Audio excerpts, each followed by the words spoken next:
Assalamualaikum Mulia, apa kabarnya? Waalaikumsalam. Alhamdulillah baik hari ini Bu Putri. Siap. Sebelumnya, saya dengar hari ini Bulia ingin melakukan sesi coaching ya dengan Ibu Ana, betul? Iya betul Bu, kemarin Bu Ana mau ngajak saya diskusi. Ada permasalahan yang ingin beliau selesaikan. Siap. Jadi, sebelum Ibu Lia melaksanakan sesi coaching dengan Ibu Ana, saya ingin menerangkan bahwasanya hari ini saya menemui Bulia mempunyai tujuan yaitu ingin melaksanakan uh, supervisi untuk kegiatan sesi coaching dengan Ibu Ana. Mohon Oke, izninnya ya Bu ya. oke baik Bu. Sebelum melaksanakan teknik coaching atau sesi coaching dengan Ibu Ana, ada beberapa hal yang ingin saya sampaikan kepada Ibu Lia. Yang pertama, saya ingin membahas tentang rubrik penilaian percakapan selama sesi coaching nanti dengan Ibu Ana. Jadi Ibu Lia, ada 3 hal yang ingin saya sampaikan. Yang pertama, untuk rubrik penilaian ini, saya harap nanti ada prinsip coaching yang Ibu terapkan pada saat sesi coaching dengan Ibu Ana. Seperti yang Ibu ketahui, prinsip coaching sendiri terdiri dari kemitraan, proses kreatif, kemudian memaksimalkan potensi. Selanjutnya, saya juga berharap Ibu Lia juga menggunakan atau menerapkan kompetensi inti dari coaching tersebut, yaitu presence atau kehadiran penuh, kemudian mendengarkan aktif, dan yang ketiga adalah mengajukan pertanyaan berbobot. Sampai sini bisa dipahami Ibu? Oke, bisa Bu. Oke. Kemudian yang selanjutnya Ibu, dalam rubrik penilaian, saya juga berharap Ibu Lia juga menggunakan alur tirta pada saat sesi coaching. Seperti yang kita telah ketahui, sesi alur tirta itu sendiri meliputi dari tujuan, kemudian identifikasi permasalahan, dan menetapkan rencana aksi hingga menunjukkan tanggung jawab coach dalam penyelesaian masalah tersebut. Sampai sini bisa dipahami Oke. lagi Ibu? Oke, bisa Bu. Oke, siap.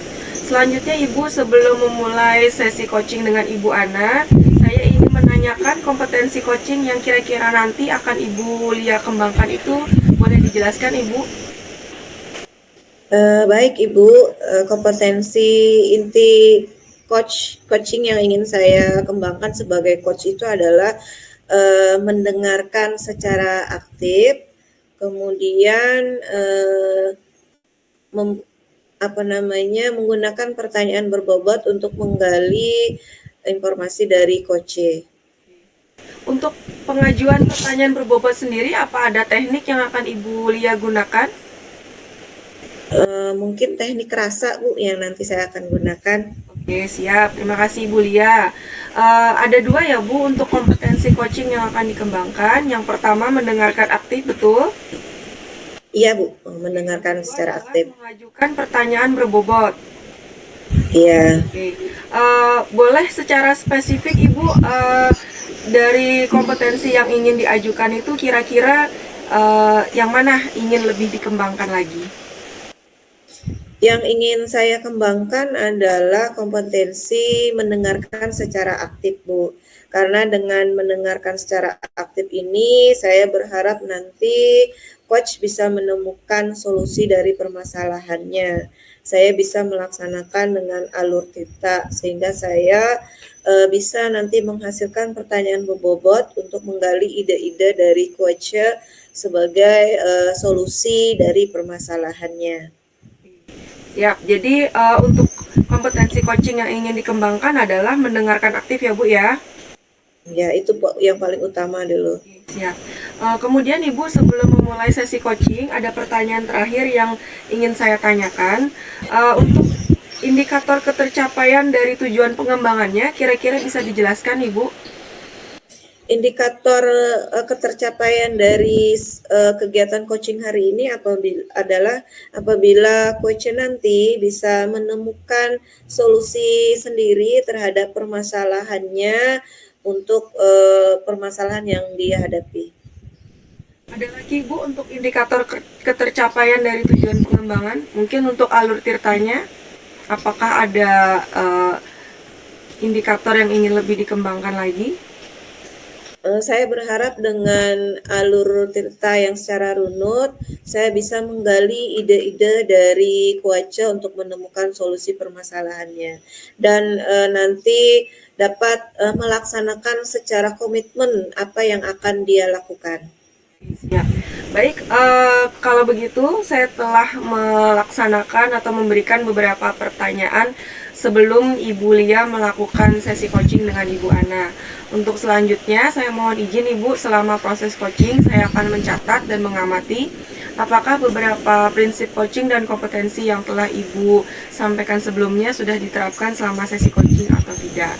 Setelah selesai sesi coaching, saya akan memberikan lagi beberapa catatan dan pertanyaan yang berhubungan dengan sesi coaching pada hari ini. Sampai di sini bisa dimengerti, Ibu? Iya Bu, saya mengerti. Siap. Kalau begitu, Ibu Lia bisa memulai sesi coachingnya dengan Ibu Ana. Saya juga akan mencatat beberapa pengamatan maupun indikator pencapaian yang telah disampaikan. Silakan Ibu. Ya, terima kasih. Assalamualaikum warahmatullahi wabarakatuh, Ibu Ana. Waalaikumsalam warahmatullahi wabarakatuh. Nggih, Bu. Apa kabar hari ini? Alhamdulillah baik, Bu. Kemarin Ibu Ana bilang ke saya ada yang mau didiskusikan ya sama saya. Bisa Ibu ceritakan apa yang mau Ibu diskusikan dengan saya? Bu, jadi saya memiliki sedikit permasalahan atau studi kasus mengenai anak didik saya yang kurangnya minat belajar dalam setiap kegiatan pembelajaran. Oh, jadi adanya siswa yang mengalami kesulitan ya, Bu, kurang minat Bu ya dalam proses pembelajaran. Kapan Ibu mengetahui permasalahan ini terjadi? Saya mengetahui kasus ini terjadi dari awal begitu semester saya melakukan tes diagnostik awal.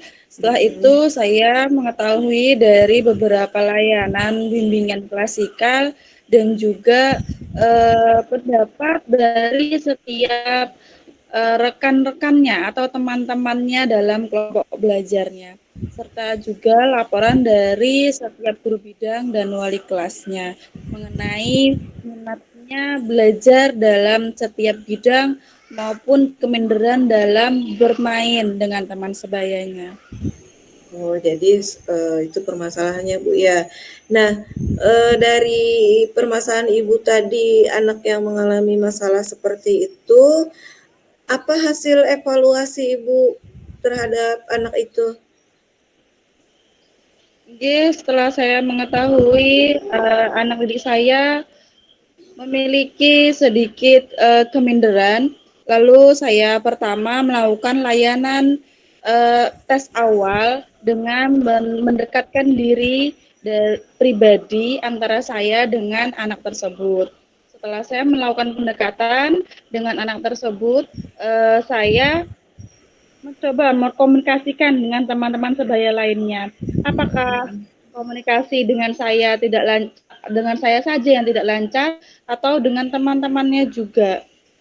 Dan demikian setelah saya evaluasi ternyata memang anak tersebut memiliki rasa belum terbuka dengan teman-temannya, rasa percaya dirinya masih kurang. Ya, jadi masih ada kendala Bu ya, rasa percaya dirinya yang masih kurang. Nah, persentasi pembimbingan Ibu nih skala yang sekarang ini yang Ibu lakukan kira-kira skala berapa?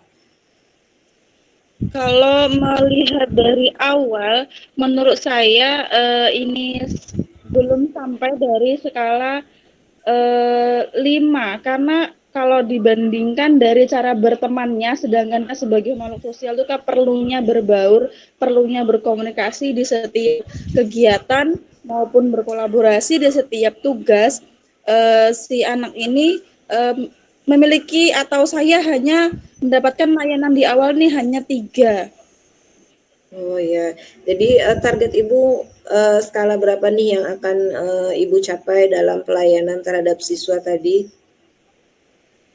Kalau target saya dengan harapan serta layanan yang saya lakukan nanti ke depannya, saya ingin mencapai paling tidak antara 70 sampai 80%, 7 atau 8 lah Bu, supaya lebih meningkat lagi rasa percaya diri dia dalam bersosialisasi maupun berkolaborasi dengan teman sejawatnya.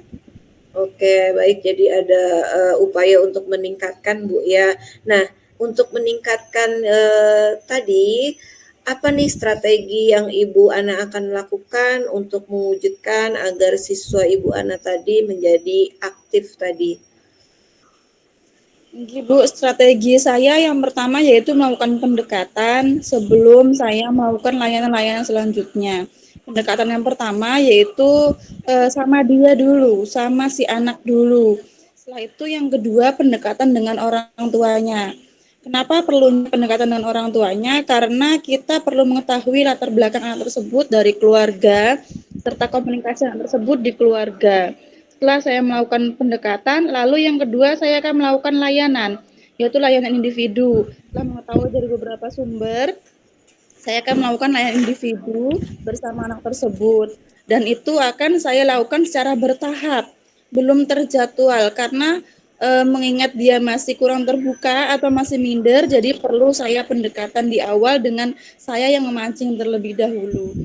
Setelah saya mulai leluasa dengan dia, berbicara dengan dia, baru saya akan melakukan layanan bimbingan kelompok dengan teman-temannya, dengan rekan sejawatnya untuk mengetahui cara berteman dia, untuk mengetahui cara berkomunikasi dia dengan rekan sejawatnya. Serta saya juga akan tahap yang selanjutnya saya akan meminta bantuan guru bidang maupun wali kelas untuk membantu melakukan pemantauan terhadap anak bagaimana perkembangannya selama berkomunikasi. Oke, baik. Jadi strategi Ibu tadi ya, yang pertama ada pendekatan, Bu ya, ada layanan, kemudian ada secara kolaborasi gitu, Bu ya.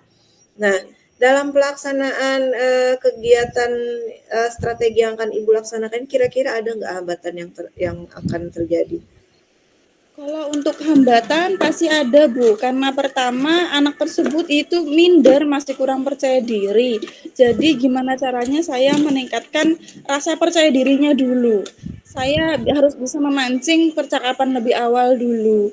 Itu yang pertama. Terus yang kedua, karena jadwal layanan kami atau bimbingan konselor itu 1 minggu hanya sekali, jadi terbenturnya waktu juga. Seperti itu hambatannya yang kedua saja. Nah, jadi ada hambatannya dari segi waktu, Bu ya.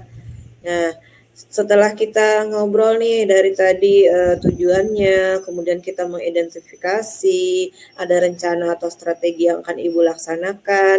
Nah, dari hasil tadi tuh ada nggak tindak lanjut yang akan Ibu lakukan sebagai komitmen dari diskusi kita hari ini?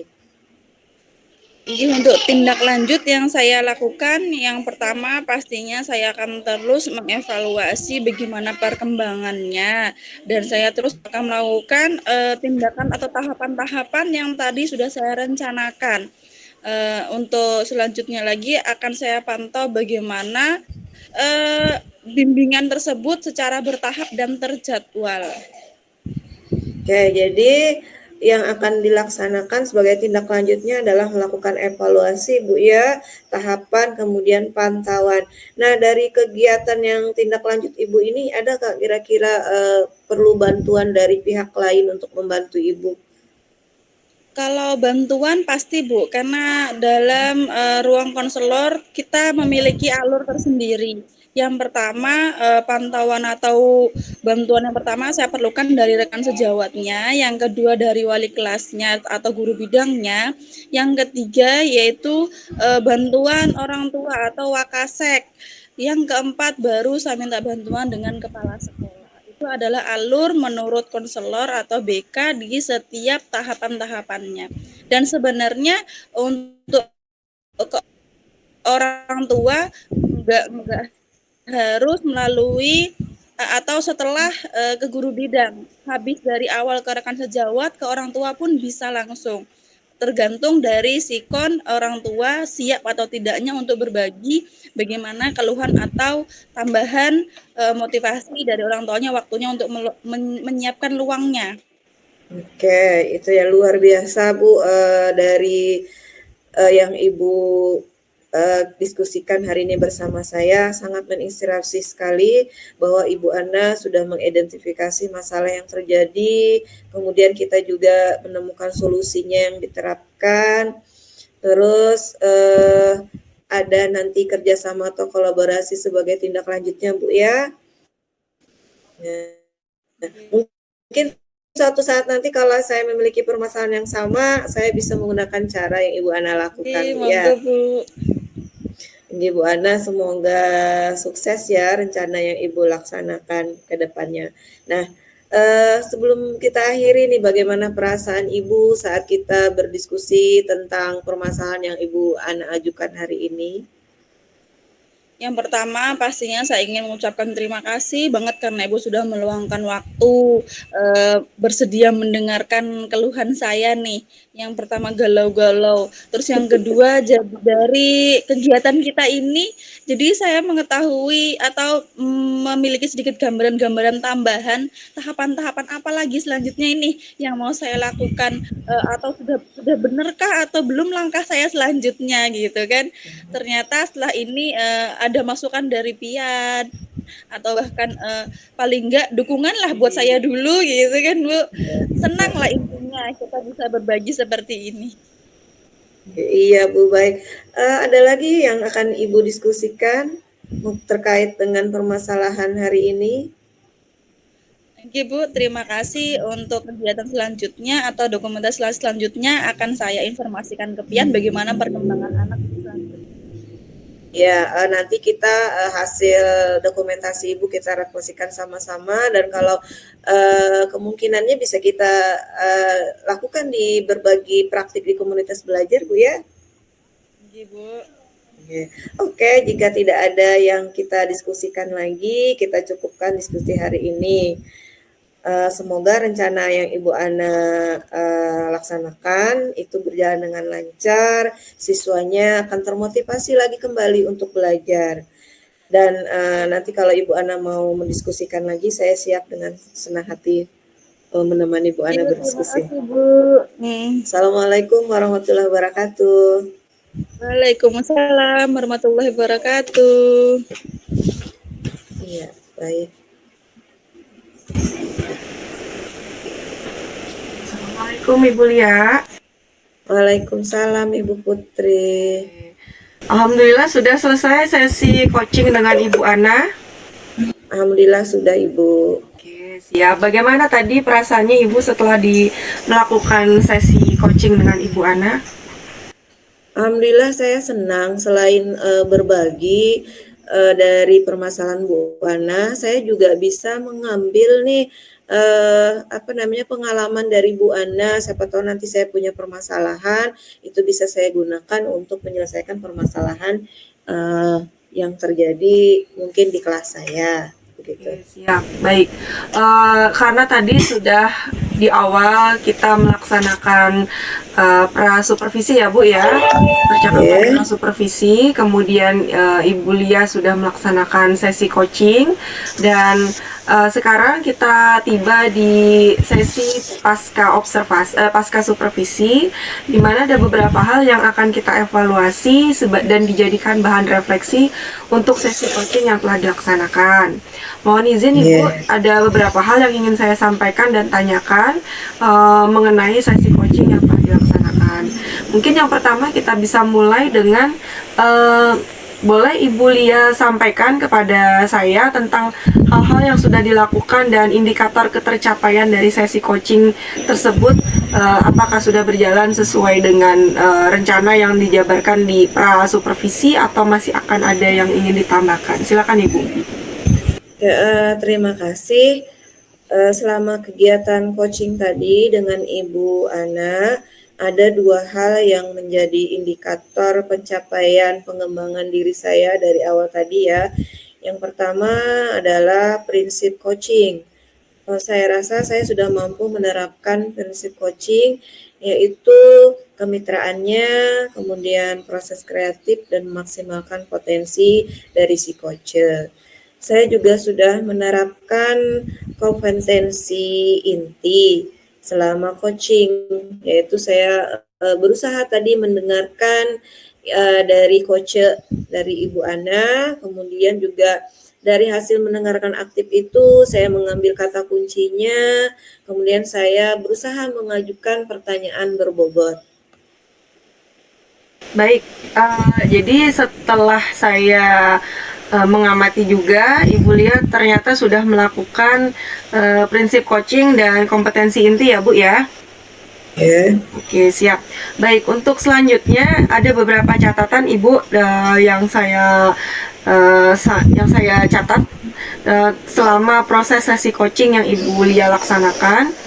Mungkin kita bisa mulai yang pertama, yaitu untuk kemitraan sendiri ya Bu ya. Saya bisa melihat bahwa Ibu sudah bisa memposisikan diri setara dengan Ibu Ana, tidak ada perbedaan, sehingga Ibu Ana bisa dengan lugas menyampaikan permasalahan yang terjadi. Kemudian untuk proses kreatif, saya bisa melihat bagaimana Ibu Lia menggunakan beberapa teknik dalam menggali ide-ide agar bisa dijadikan solusi bagi permasalahan Ibu Ana. Kemudian yang ketiga, untuk memaksimalkan potensi, Ibu Lia menggunakan pertanyaan-pertanyaan berbobot untuk menstimulasi Ibu Ana, sehingga pada saat sesi coaching bukan hanya dapat mengidentifikasi masalah, tapi juga dapat menemukan solusi. Sangat luar biasa ya Bu ya. Kemudian yang terakhir, saya juga bisa melihat bahwa Bu Lia sudah menerapkan alur tirta pada sesi coaching, dimulai dengan menetapkan tujuan, kemudian mengidentifikasi permasalahan, menetapkan rencana aksi, hingga menanyakan bagaimana bentuk komitmen dan tanggung jawab dari Ibu Ana itu sendiri. Selanjutnya Ibu, sesi terakhir sebelum kita tutup kegiatan sesi coaching dan supervisi akademik, supervisi coaching pada hari ini, kira-kira untuk kedepannya kompetensi apa yang Ibu ingin kembangkan pada mungkin sesi coaching berikutnya dengan rekan sejawat guru lainnya? Silakan Ibu. Baik Bu, mohon izin sebelumnya terima kasih banyak Bu atas catatan Ibu sebagai bahan refleksi saya. Saya sangat senang mendengar pencapaian yang sudah saya persiapkan dan terapkan selama sesi coaching itu berimbang sepertinya dengan catatan yang Ibu buat. Jadi untuk pengembangan kompetensi yang akan saya kembangkan selanjutnya adalah meningkatkan kompetensi kesadaran penuh atau present. Jadi saya berusaha nanti memahami emosi gestur tubuh dari si coacher. Kemudian teknik dengan kehadiran penuh ini saya usahakan dengan menggunakan teknik stop atau mindfulness-nya adalah stop, karena dengan teknik stop ini saya berharap nih nanti coach itu dapat lebih rileks menyampaikan permasalahannya yang dihadapi, kemudian dia juga bisa berpikir secara jernih untuk menemukan solusinya. Ya, jadi seperti itu. Ada lagi Bu yang ingin dikembangkan atau cukup? Untuk saat ini mungkin itu yang akan saya kembangkan, atau mungkin nanti saya lebih banyak lagi nih membaca literatur tentang coaching yang baik itu bagaimana, terutama untuk pengembangan yang kehadiran penuh atau present itu bagaimana sih trik-triknya lagi, mungkin saya akan mengkaji literatur lebih dalam. Oke, Siap, luar biasa Ibu untuk bahan evaluasi dan refleksinya. Baiklah Ibu, kita sudah tiba di sesi akhir kegiatan pasca supervisi untuk coaching akademik yang telah dilaksanakan. Kita bisa menarik kesimpulan bahwa sesungguhnya selama sesi coaching, Ibu Lia telah menerapkan prinsip dan kompetensi inti dari coaching itu sendiri, dan hal ini telah dibuktikan selama sesi coaching, dan Ibu Ana sebagai coach juga sangat terbantu sekali dengan sesi coaching pada hari ini. Demikian untuk supervisi coaching yang telah kita laksanakan, terutama saya. Mudah-mudahan apa yang telah kita laksanakan dan catatan yang telah kita buat dapat menjadi bahan evaluasi dan refleksi untuk sesi coaching berikutnya agar menjadi lebih baik lagi. Saya berterima kasih juga dengan Ibu Lia yang telah bersedia untuk menjadi partisipan dalam sesi coaching pada hari ini. Oke Bu, terima kasih juga saya ucapkan karena sudah mau meluangkan waktu Ibu untuk supervisi coaching saya hari ini dan menyampaikan catatan yang dari Ibu tadi sebagai bahan refleksi dan evaluasi saya sebagai teknik coaching nanti yang akan dilakukan pada sesi berikutnya baik untuk rekan sejawat maupun pada siswa-siswa saya. Sama-sama Bu, terima kasih banyak atas waktunya dan masukannya. Siap. Terima kasih Bu Lia, terima kasih juga kepada Ibu Ana. Dengan demikian saya akhiri sesi supervisi coaching akademik pada hari ini. Sekian, Assalamualaikum warahmatullahi wabarakatuh. Waalaikumsalam warahmatullahi wabarakatuh.